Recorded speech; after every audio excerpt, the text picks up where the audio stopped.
17 lead lap cars. 24 cars still running. 42 laps to go when they come around.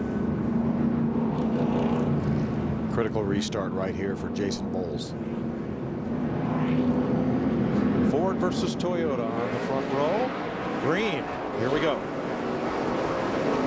Good start by Bowles. Can he clear Logano? Yes, he can. But here comes Sellers on the bottom. This may be Peyton Sellers' one best chance to get the lead. Right. Look at Kovaluk looking on the inside. Going to try to make it 3 wide for a moment.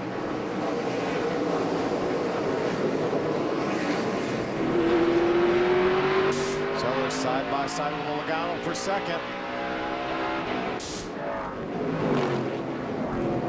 3 wide behind them for 6th. Little contact. Yep, Sellers got into Logano just a bit there in the front straightaway. Mark Davis, Logano's teammate on the inside of Borneman. Look at Kovaluk on the outside, going to try to pounce on Peyton Sellers for that 3rd spot.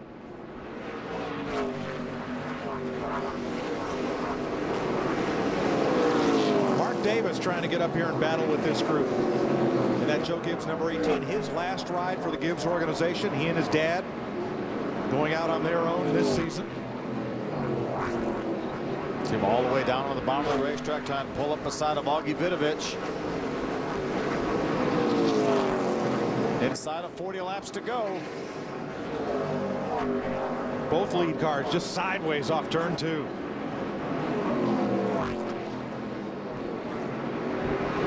Bowles fights back on the outside. Logano has the lead at the start-finish line. And still the 18 keeps coming on the bottom. He and Vidovich side by side now for 5th.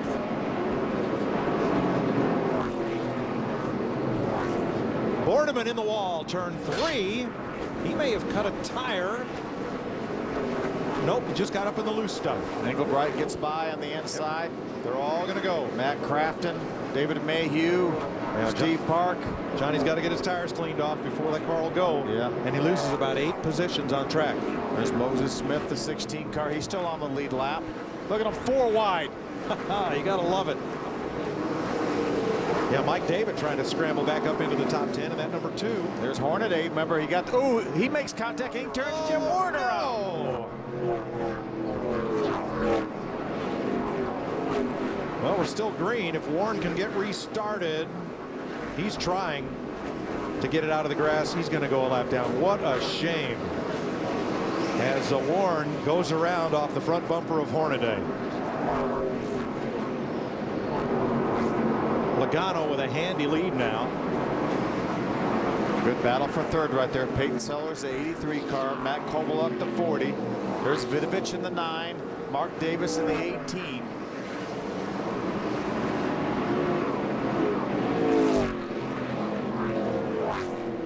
.33 to go in the first of our triple feature Saturday night to kick off 2009.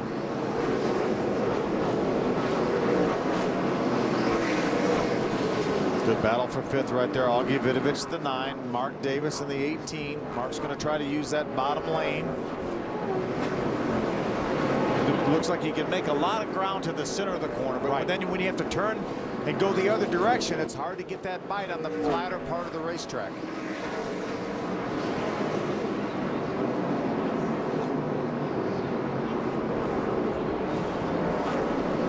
Remember, we talked about Johnny Borneman getting into the outside. Well, there he is right there. Didn't make a whole lot of hard contact, but he did get a lot of debris on those tires. It took him several laps to get the tires clean off. And then right after that, Hornaday drives in the corner here. He makes contact with the 10 of Jim Warren, turns him around. The other thing I saw there, Phil, was Warren trying to turn down under the 35 of Steve Park, who was somewhat of a slower car. But I'm going to give it all to Hornaday on that one. All right. Just wasn't room for both of them in the same place. Looked like Hornaday got back in the throttle and again couldn't keep the car down below that white line in the middle of the racetrack.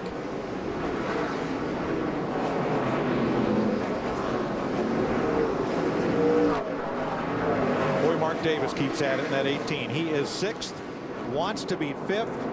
Vidovich has the preferred line up top. So watch him fight that thing. Look at his hands inside the car.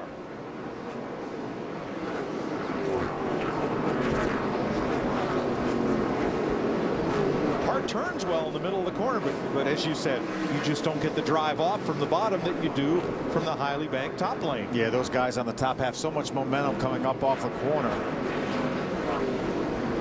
I mean, it really takes several corners to make that pass. You need to get up. You need to gain about 2 or 3 feet at a time for about 5 corners, and then you've got position on them. Joey Logano started racing quarter midgets in Connecticut about when he was in 1st grade. Sean Crochet of the Hartford Courant first wrote about his racing skills, and then as he moved up and they moved south, the family moved south to go racing, Logano was noticed by Mark Martin because Logano competed against Mark's son Matt.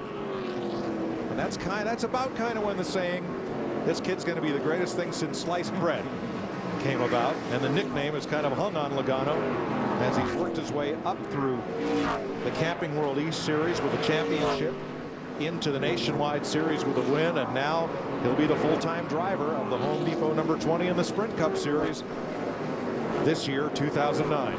There's Trevor Bayne. He's made his way back up into the 7th position. He's had a terrific race car, got turned around unfortunately and taken out of a front-running position. Fought his way back now. And Mark Davis in the 18, who has been Logano's teammate in the development program at Joe Gibbs Racing under Steve D'Souza. Had a strong season last year, but he and his father are going to go it alone for 2009. The Gibbs program has ended as far as their participation is concerned, and they're going to run their own operation this year. Haven't heard anything yet on sponsorship or how that team's all going to come together, but you can't take that 2 years experience that Mark got in this series driving for Joe Gibbs Racing. You can't take that away from him. Right.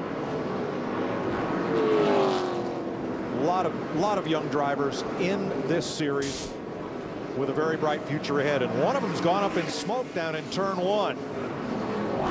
That's the 51 of Alex Haas, and he brings out a caution. Tough break for Alex. He had fought his way back up around the top 10.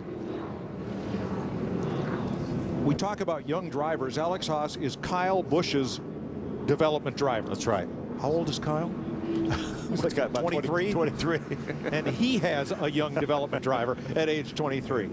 And that's great. I think it's wonderful. Absolutely. That these drivers who have done well in Sprint Cup racing have given opportunities to others and try to bring them along. Yeah, and that Kyle's a racer. You know, he drives that Mikasuki Toyota truck for Billy Ballou, drives it for nothing, and has so much success driving that truck, working with Richie Waters and Billy Ballou's guys down there. And looking forward to seeing him at Daytona here in a couple, 3 more weeks for the truck series on speed.